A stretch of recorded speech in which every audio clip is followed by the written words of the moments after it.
ku mugoroba wo ku itariki 6 Mata mu mwaka w'1994 indege yari itwaye perezida Juvenal Habyarimana w'u Rwanda hamwe na perezida w'u Burundi Cyprien Ntaryamira yararashwe irahanuka ndetse n'abari barimo bose barapfa. Uwo mwanya wahise uhindura amateka y'u Rwanda burundu. Mu masaha make yakurikiyeho hatangiye ibikorwa byari byarateguwe mbere, ibikorwa byo kwica abatutsi ndetse n'abatavuga rumwe n'ubutegetsi.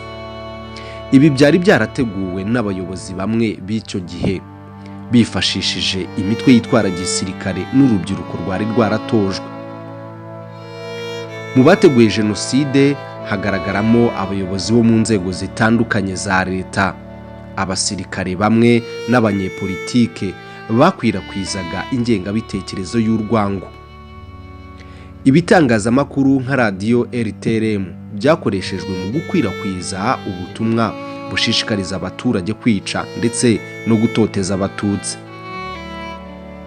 Ibikorwa by'ubwicanyi byatangiriye mu mujyi wa Kigali byihuta bikwirakwira mu gihugu hose.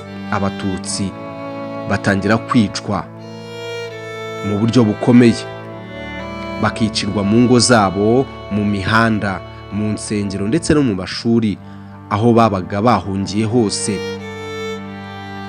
Interahamwe n'izindi nyeshyamba zakoraga ubwicanyi zikoresheje intwaro zitandukanye zirimo imihoro, uduhiri, inkoni n'imbunda ndetse n'izindi ntwaro zitandukanye za gakondo.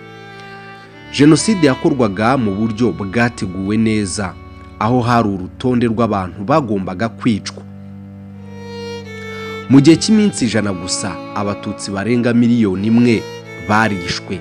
Isi yose yabonye ayo mahano ariko ntiyatabara. Jenoside yakorewe abatutsi yahagaritswe n'ingabo za RPF Inkotanyi zari ziyobowe na Perezida Paul Kagame. Zafashe igihugu zihagarika ubwicanyi muri Nyakanga mu mwaka w'1994. Uyu munsi jenoside yakorewe abatutsi ni isomo rikomeye ku isi yose ryo kwirinda urwango, amacakubiri n'ivangura. Ni inshingano ya buri wese kwibuka ndetse no kurwanya ingengabitekerezo ya jenoside kugira ngo bitazongera ukundi. Mu mateka y'isi hari ibihe bimwe na bimwe bidashobora kwibagirana, ibihe byasize ibikomere byimbitse mu mitima y'abantu, ibihe byigishije isi isomo rikomeye ku ngaruka z'urwango ndetse n'amacakubiri. Mu Rwanda, igihugu gito giherereye mu mutima wa Afurika, habaye imwe muri jenoside zikomeye kurusha izindi zose zabaye mu kinyejana cya 20. Ku itariki ya 6 Mata mu mwaka w'1994 ibintu byarahindutse ku buryo butunguranye. Indege yari itwaye perezida Juvenal Habyarimana ikimara guhanurwa. Icyo gikorwa cyabaye nk'inkingi yatumye hatangira umugambi wari umaze igihe utegurwa mu ibanga. Mu minsi yakurikiyeho igihugu cyahise gihinduka ikibuga cy'amarira, ubwoba ndetse n'ubwicanyi ndengakamere. Iyi ni inkuru y'ukuri, inkuru y'akababaro, inkuru igomba kuvugwa ndetse igasobanurwa kugira ngo amateka atazasubira ukundi. Nyuma y'iraswa ry'indege ya perezida Habyarimana mu masaha make hatangiye ibikorwa by'ubwicanyi byari byarateguwe mbere.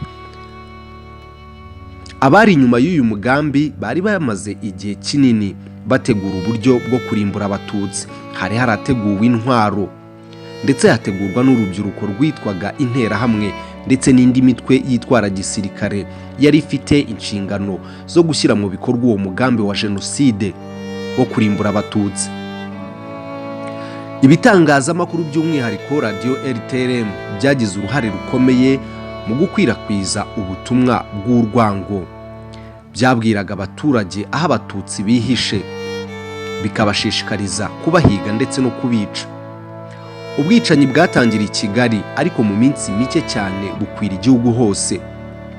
Abatutsi batangiye kwicwa mu buryo buteye ubwoba, mu ngo zabo, mu mihanda, mu mashuri no mu nsengero, aho babaga bahungiye hose bizeye ko barokoka. Basangwagayo bakicwa. hari abaturage bahamagarwaga n'abayobozi babo bakabwirwa ko bagomba kwirwanaho, nyamara ari ukubashishikariza kwica abaturanyi babo. Ibikoresho byakoreshejwe mu bwicanyi byari byinshi, harimo imihoro, inkoni, amacumu, amashoka, uduhiri, ibyuma n'imbunda ndetse n'ibindi byinshi. Ariko igiteye agahinda kurushaho ni uko abari basanzwe babanye neza, ari inshuti, abaturanyi ndetse n'abavandimwe, ari bo bahindutse abicanyi. Hari urutonde rw'abantu bagombaga kwicwa, cyane cyane abanyepolitike batavugaga rumwe n'ubutegetsi, abanyamakuru n'abandi bose batemeraga uwo mugambi wari waracuzwe wa jenoside. Mu gihugu hose imihanda yari yuzuye imirambo, amarira n'ubwoba, abana babuze ababyeyi, abagore barasambanywa, imiryango irasenyuka burundu. Mu gihe cy'iminsi 100 gusa abatutsi barenga 1 miliyoni bishwe mu buryo ndengakamere. Nubwo aya mahano yabaga, isi ntiyahise itabara. Umuryango ndetse n'imiryango mpuzamahanga yananiwe guhagarika jenoside mu gihe cyayo. Ariko mu gihe ubwicanyi bwakomezaga, hari ingabo za RPF inkotanyi zari zirimo kurwana zigamije guhagarika jenoside ndetse no kugarura amahoro. Urugamba rwazo rwaje kurangira zihagaritse jenoside muri Nyakanga mu mwaka w'1994, zibohora igihugu ndetse zikiza abarokotse.